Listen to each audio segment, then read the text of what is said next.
Okay. Start? Yep. Okay. Well, good morning. Thank you very much for coming to our EBM session. So,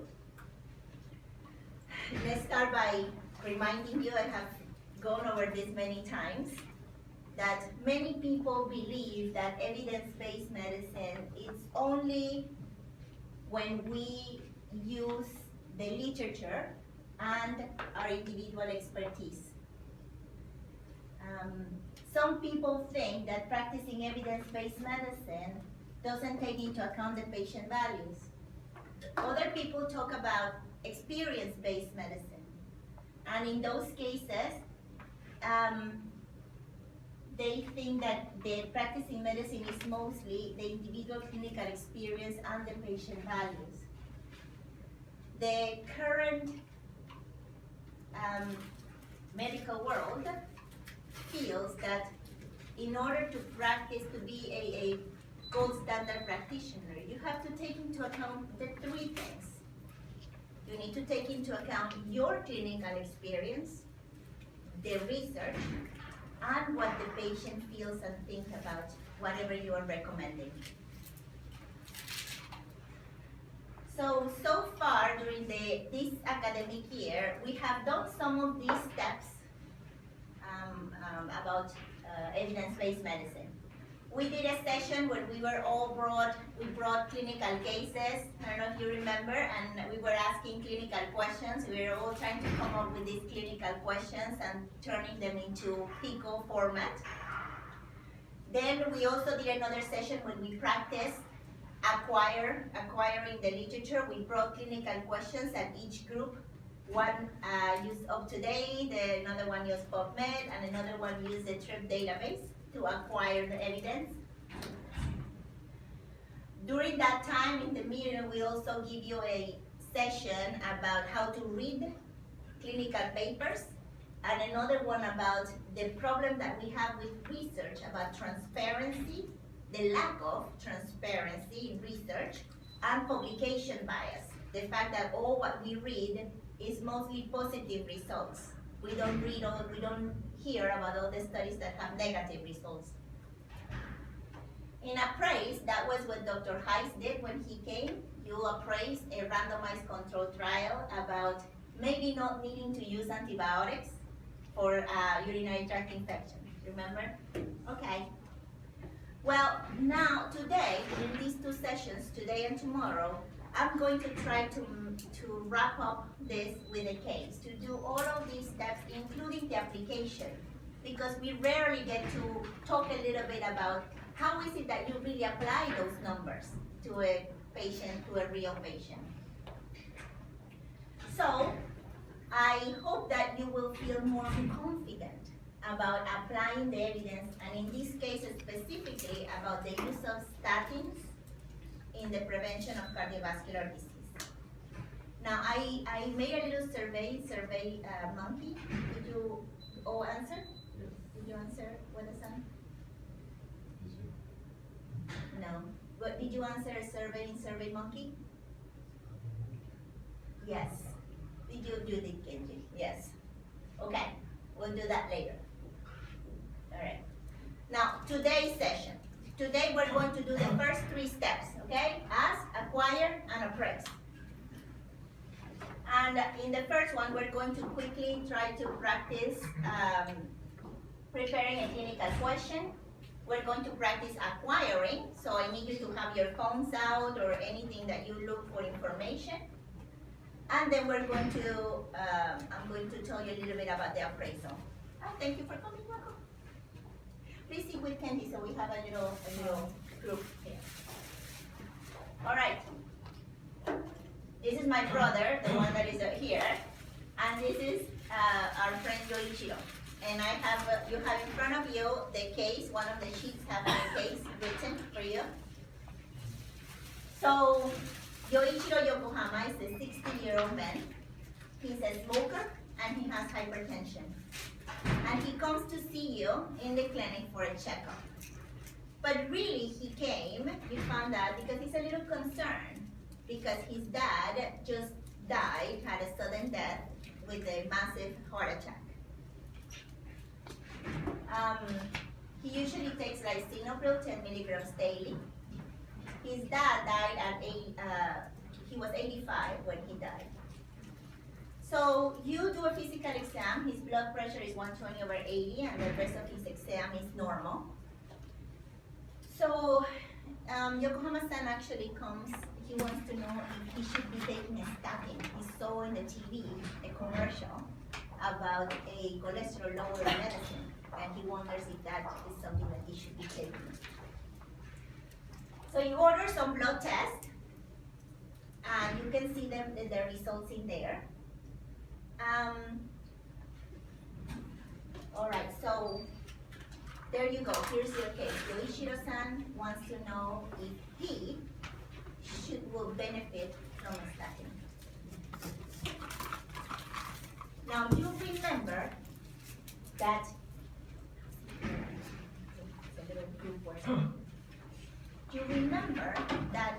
Yoichiro-san's fear of having a heart attack, it's quite real, because cardiovascular disease is the second leading cause for his group age. The first one is cancer, but the second one is cardiovascular disease. Now you also remember that the Japanese incidence of coronary artery disease and cardiovascular disease is still lower than in Western countries. The Japanese seem to have maybe diet, weight, maybe genetics that make them less likely than compared to Western population to have a cardiovascular disease. But it's still important in this society. Now you also remember that there are scores that allow you to calculate the risk. And you probably have heard about the Framingham risk score. Let's see, who has not heard about the Framingham risk score? Yeah, everybody knows about it, okay. But you have read that that scoring system overestimates the risk in Asian population, especially in East Asia. It actually underestimates the risk for South Asian populations. But you have heard that the Framingham score might not be that good. And you also know that, well, statins are very good for secondary prevention. You know that everybody that has a coronary artery disease or here in TKH gets a statin, right? So you know that the evidence for statins for secondary prevention to prevent a recurrence is strong. You're not quite sure about primary prevention. Yoichiro-san has not had a heart attack or a stroke. So what to do? So here's the scenario again. 60-year-old man, smoker with hypertension, and he wants to know if he should be taking a statin. What kind of information would you need to answer that question? So talk to each other for a little bit. What kind of information would you need in order to answer that question? Talk to each other in pairs. Thank you. Please talk to each other for a minute or so. And we need to know if for this patient, the case is here, he wants to know if he should be taking a statin. What information would you need to answer that question? He doesn't take a statin, he only takes lisinopril. The answer could be yes, you should be taking a statin, or no, you should not be taking a statin. But how would you make that decision? What information do you need?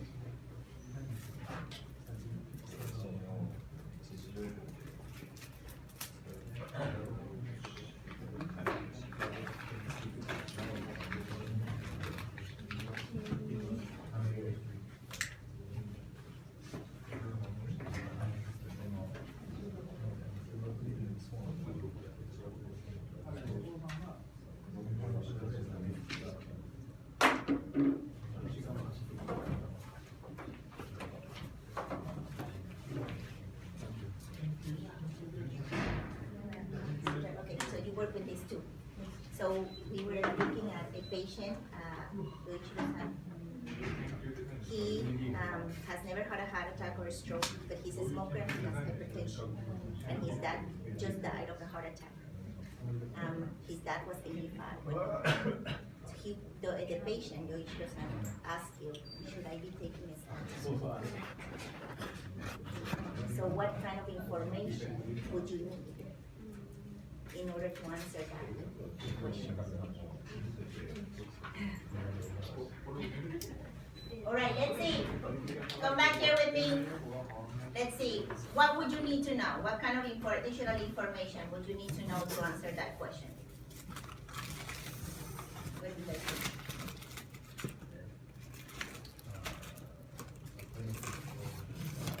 All right, so benefit of statin.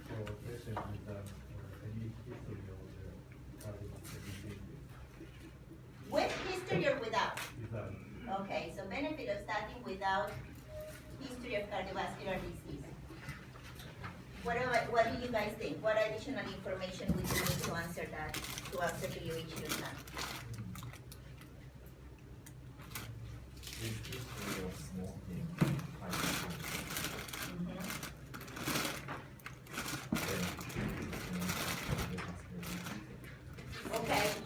Okay, so if he has history of smoking and hypertension, so what would be the benefit in this population, right?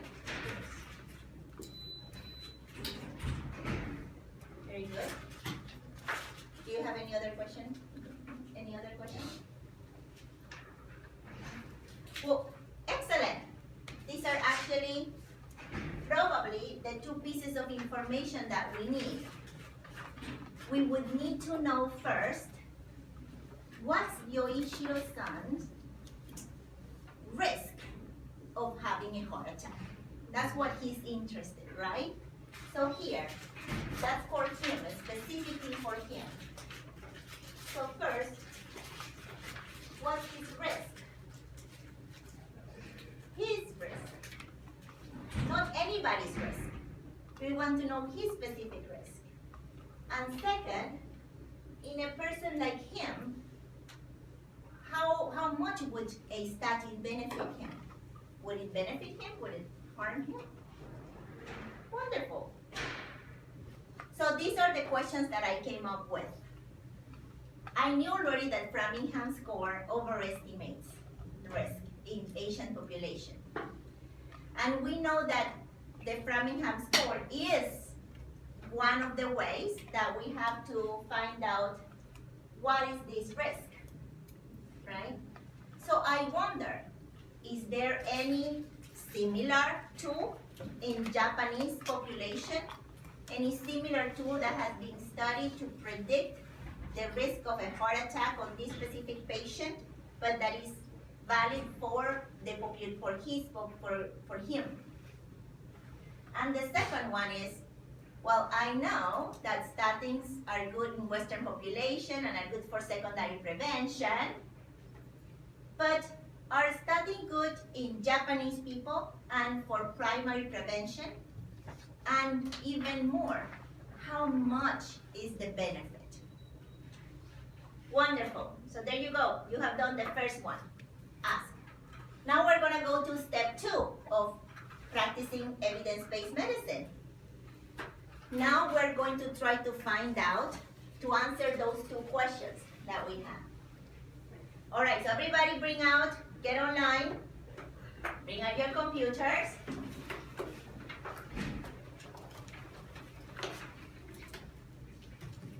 And here are the questions, all right?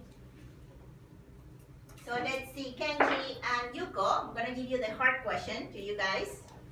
Number 1, try to find the answer to number 1. And you also number 1.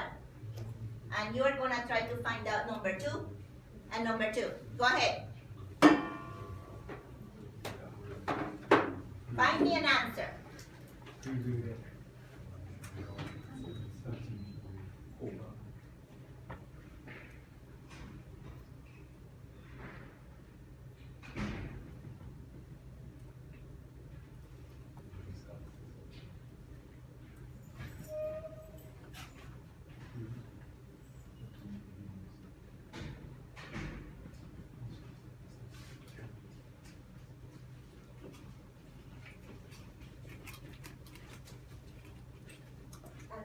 try to find an answer to question number 1.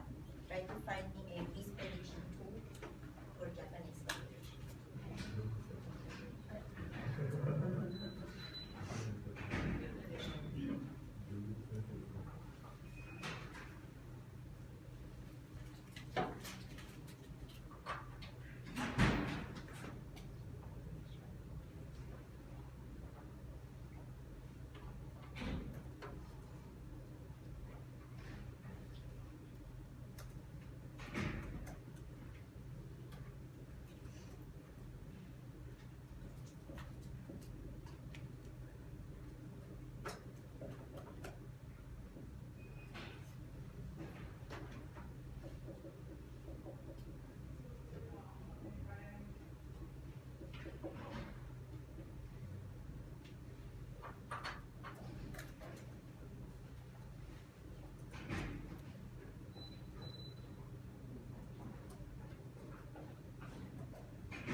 Maybe you want to talk to each other also if you want about what kind of, how are you searching?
Alrighty, let's see. Everybody come back to me. Acquiring the data, acquiring these questions is not easy. It's not as easy as many people make it sound. There is a lot of places to look, and sometimes the information, there is so much information out there that it can be overwhelming, right? Can I sit down here, please, in the middle here? All right, so let's see. Let's start with the first question. Were you able to find any tool about it? What about you, Kenji? You found the Nikon. Where did you look first? Guidelines. In guidelines. Where did you find your guidelines? Where Google. You Google. You Google, and what did you write? What were your search? What did you write in Google? In the search part of Google. Dyslipidemia guidelines. Dyslipidemia guidelines. And there are many guidelines out there. What specific guidelines did you use? Japanese one. From what? There are many Japanese guidelines. The Japanese Atherosclerosis Society, JAS, or Japanese Circulation Society, or there are tons. I didn't remember that. Well, know that there are many guidelines. No, there is no one guideline. There are many societies that does their own guidelines. All right. Did you guys find? No? Or did you find any?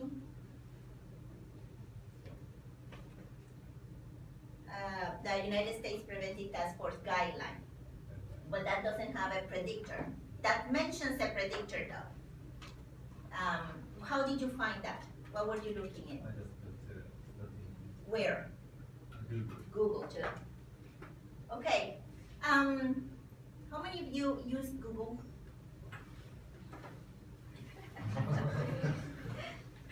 That is funny because the reality is that we all do. We complain about that. No, we should be looking to all of these things, but up to date, it's quite long. PubMed, it's really too complicated. TREB also. Well, TREB is it kind of wants to be a combination between these two. All right, so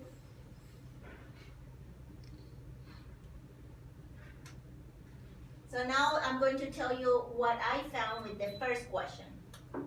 So first, we know already that there are calculators in America, right? The most famous one is the Framingham one, and this is this one. General cardiovascular risk prediction using lipids. Very nice story about the Framingham. I calculated, for the problem with the Framingham is mostly applicable for white American population, right? And it tends to overestimate the risk in Japanese, in Asian population. So look, I calculated for our patient the Framingham score and his 10-year risk of having a heart attack or a stroke is 41%. So over 100 people with his same characteristics, 41 to 42 people are gonna have a heart attack or a stroke in the next 10 years. That's quite high, right? Now this one is the newest calculator of the ones of the AHA, ACC newest guidelines for cardiovascular prevention. Most of you might think that they use the Framingham. They don't. They created a new pool cohort. It's called pool cohort equations. And it uses some different variables than the Framingham. And using that calculator, our patient's risk is 19.7%. You see the difference? It's crazy, right? 41% to 19%. Now, there is still a lot of controversy about this calculator. Many people say that it's not good, that it still overestimates risk. This one was looking to add African Americans and non-white into the risk calculation in America. All right. Now Europe also has its own score, right? The SCORE risk calculator. And I tried to use it to calculate our patient's risk using that, but I couldn't access the calculator. So I put here the risk that was validated in Japanese population, and the author, so this is validation of the European SCORE risk chart in healthy middle-aged Japanese. So they used all the patients, a bunch of Japanese patients, and they calculated the risk using the score, and then they saw if they actually had a heart attack or a stroke, and they found out that this score also overestimates the risk for Japanese. So will tell the patient, oh, you have 10% chances, when in fact, his chances are going to be much lower to having a heart attack. And there are many calculators in Japan. These are some of the ones that I found. So as Kenji said, the Nippon Data 80 is a cohort that is probably a more than 20-year cohort, or 19-year cohort. And based on this group of patients,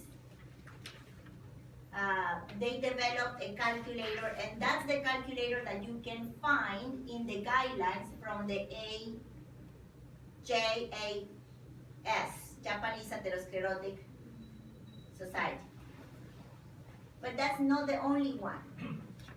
There is another one called the Suita study that also created a calculator, but that was includes CKD as a variable. But only includes the people from Suita. Suita is a city, right? No? Yes, right? So only includes people from that city. The Nippon data is all over Japan. This is the newest one that I have found, the JPCHC, the Japan Public Health Cohort, Centers Cohort. So more than 19 different public health centers around Japan, different prefectures were gathering data. So it is a good sample. It's spread all over Japan. There is also the JMS cohort, which is for rural, was done with a group of patients in rural communities. And then there is another one that, I think that's the one that you might have learned in Karimpa, the Osaka Center for Cancer and Cardiovascular Disease Prevention, but that only also uses Osaka citizens. So, which one to use? Which one are you gonna use to calculate Yokohama-san's risk? He doesn't have CKD, you check. He's a city dweller. Maybe a rural community is not appropriate. He lives in Sapporo, not from Osaka or Suita. So you could either use the Nippon data or the newest one. I decided to use the newest one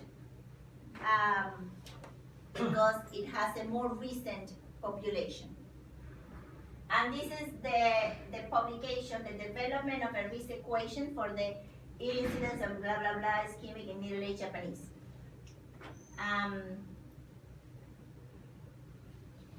So, what kind of study is this? Now, we need to know if this validation, this is a study too, this is a tool.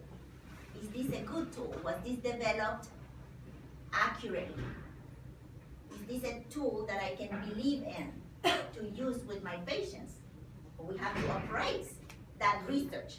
We need to read this article and see if this was good research or not, right? So don't worry, you won't have to do that. I did it already.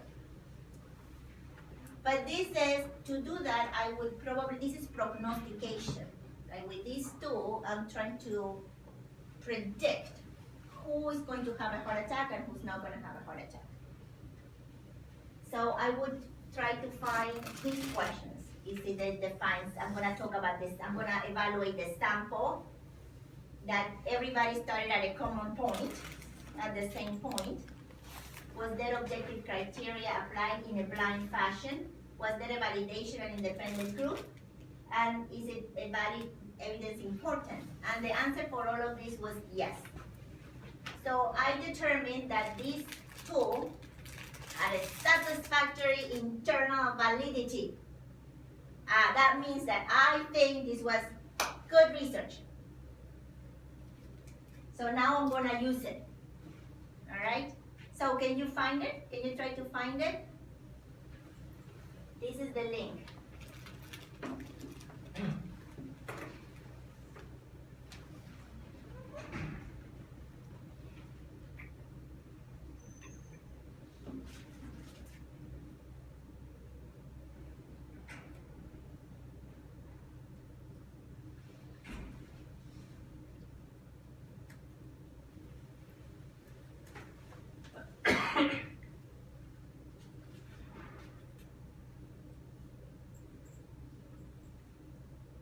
And if you find it, calculate Mr. Yokohama's risk.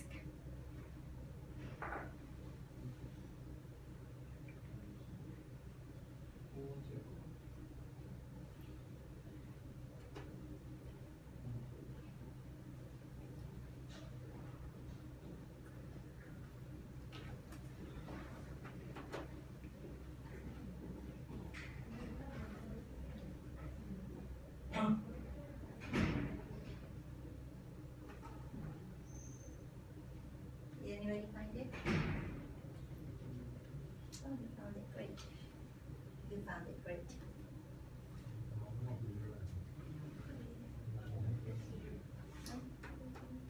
Did you find it? No? Because you can't get that squiggly thing on the keyboard. What he did? How did you check, can anybody really quick send the link? If you Google search Fujita and depth pub, it's the first hit. It comes up? Hmm. Okay.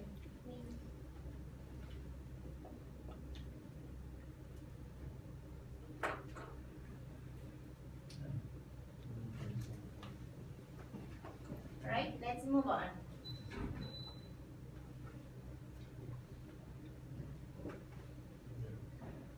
How much was your calculation, Shizen? 7.3. Mine was 13.2. So he's 60. Let me see, maybe I did it wrong. 60. He's 60. He's male. He is on an arterial hypertensive. His systolic blood pressure is 120. He's not diabetic. His blood glucose is fasting 80. He's current smoking. HDL is 35. LDL is 150. Oh, he stopped smoking 1 week ago. So is stopping smoking 1 week ago. Do you think that 1 week means that he's at the same risk of a non-smoker? No. Correct. That means now. That's true. That's true.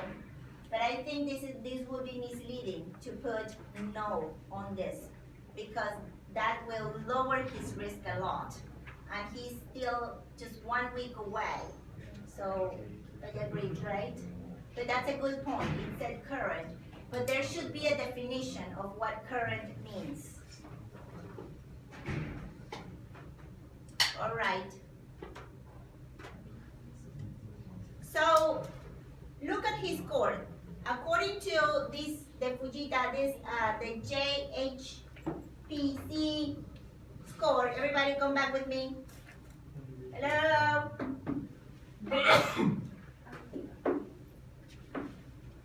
Oh, you're trying to calculate. Okay. So do you remember that? How much was his Framingham? 40. 41. How much was his, the one that the AHA, American College of Cardiology, American Heart Association, it was 19%.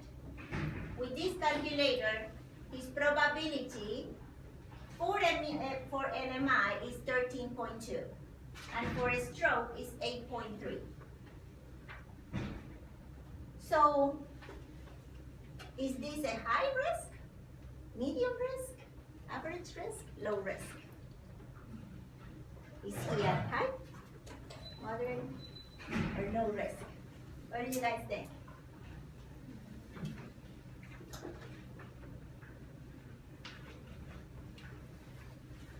How would you determine if this is, what does this number mean? 13%. 13, that's kind of a low number. Is that low risk? Middle? High? Uh-huh. We need to compare with normal people. What's the normal in Japan? What's an acceptable risk of the baseline here? So, in America, we have gotten a consensus that we would consider people at high risk when this number is more than 7.2, 7.5. So a 7.5% risk of cardiovascular disease, we consider that a high risk. Now, Japan is a special society. Japanese have very low tolerance for risk. That's why we do so many testing. We don't like to be at risk. So actually, the society and the prevalence of this is still lower compared to the US, remember, to the Western society. So most people say that a high risk will be actually more than 2%. Now that's a consensus. There is really no hard line to determine what's high risk and low risk. But I'm telling you, in the United States, 7.5 is the number. Here in Japan, according to guidelines, it's around 2%. All right. All right, so now we did that. We did this part. What's his risk? We're going to say that it is 13%. Or 13 out of 100. In the next 10 years. Time is always important. Let's go to question 2. Your question was, do statin work in Japanese people? And by how much? What did you guys find? Did you find anything? You deleted it. Did you find any study? I found the if you decrease the LDL,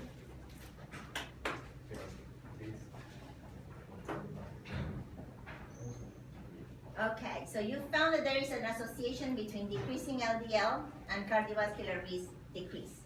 But you did not find anything specifically about statins, a trial. Yes, this is the RCT study. What RCT is this? Is it in Japan?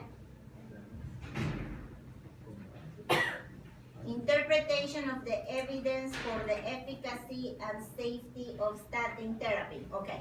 Is it in Japanese? No. No. Okay. Anybody? Yes. Low dose statin therapy reduces risk of cardiovascular heart attack in Japanese subjects by 33%. That's it.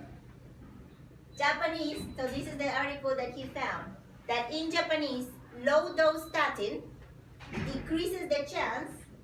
So what's the benefit? Yes, there is a benefit. In Japanese, low dose statin by 33%. That's what it says there. And that's the mega study, right? That's the same one that I found. Actually, that's the only randomized control trial that I have found of primary prevention with statins in Japanese. All right, so now, was this good research? Again, that's the question, right? Then we appraise that. It's a randomized control trial. So, was it randomized? Was it the randomization concealed? Were the groups treated equal? Was there enough follow-up? Was the analysis done in the intention to treat analysis? Was it a blinded study? Were groups treated equally? So we need to read the article and answer all these questions before we decide to apply the results. Don't worry, I already did this too. And this is a satisfactory quality research study. So I say, you know what, I believe that this mega study, people actually, this group did good research, and I can use this with my patients. All right, now you all have the results of the mega trial, mega study in your sheets. You can turn around. All right. So now we're going to look at the results results specifically for the primary endpoint, coronary heart disease.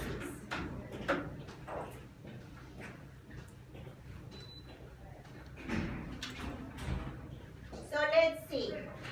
This was a trial, the mega study.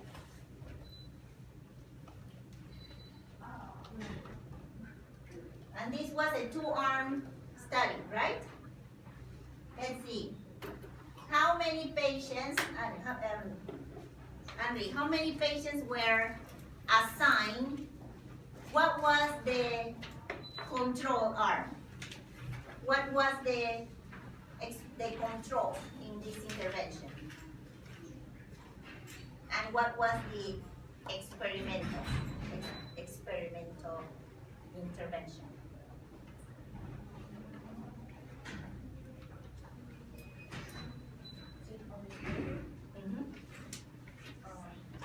So what's the control? Very good. The control was diet. And what was the experimental intervention? Diet plus pravastatin.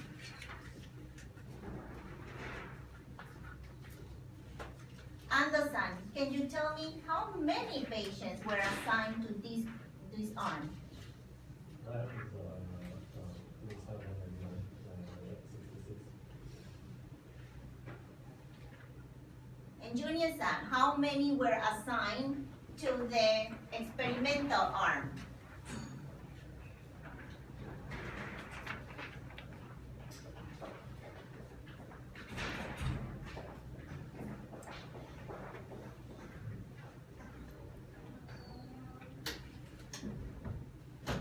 So this is the N for diet, and this is the N for, so how many?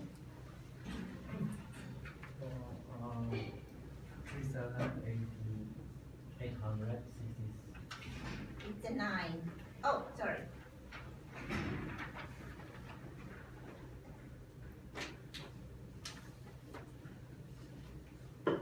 That's an error there, guys. It's 3,966. 800?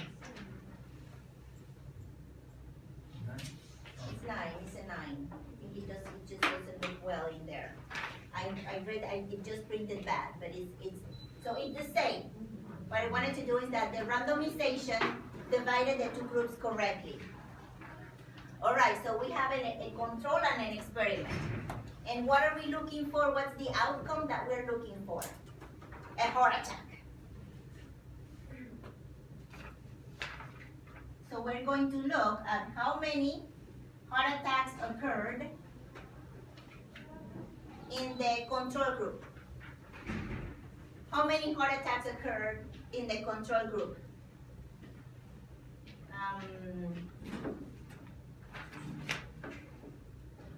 Can you see that, Junior?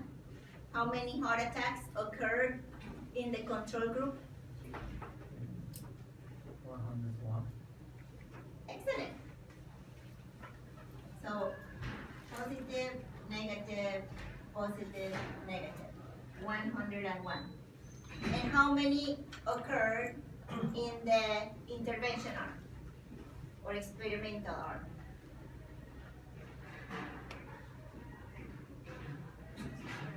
Very good. So here, 3,900 people did not have an event. And in the pravastatin, sorry, backwards, 3,865 and 3,900 did not have a heart attack, right?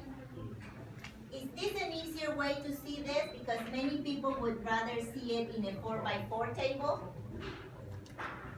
where the exposure, let's think, is pravastatin, yes and no, and is MI, yes, no. So what number will go here? How many people were in pravastatin and had a heart attack?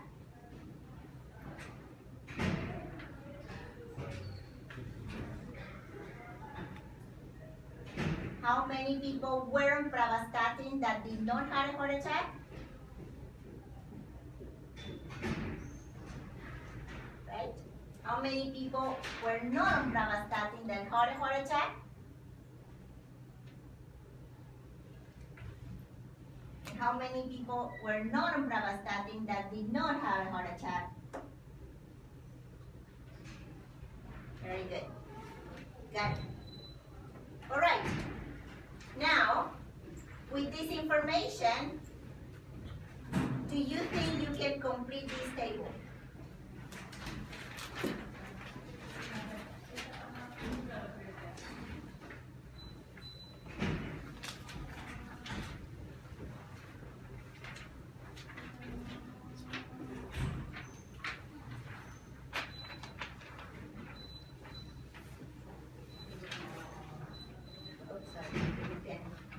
I put there a 4x4 table just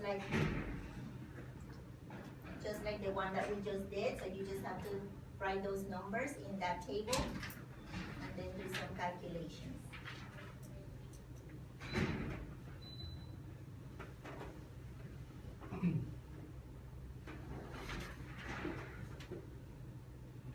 Let's see, the first one is the rate in the exposed. These are the exposed. What was the rate of heart attacks in the stroke in the exposed people? A rate is a proportion, right? So the rate here for this group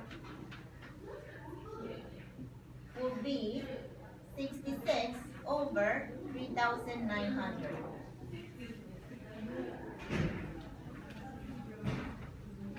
Sorry, over the total. It's a proportion, 3,966. Sorry. So what percentage of the total people had a heart attack? 66 over the total.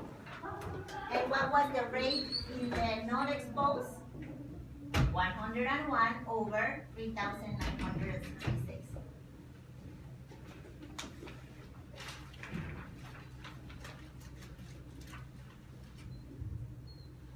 So 101 divided by 3,966 equals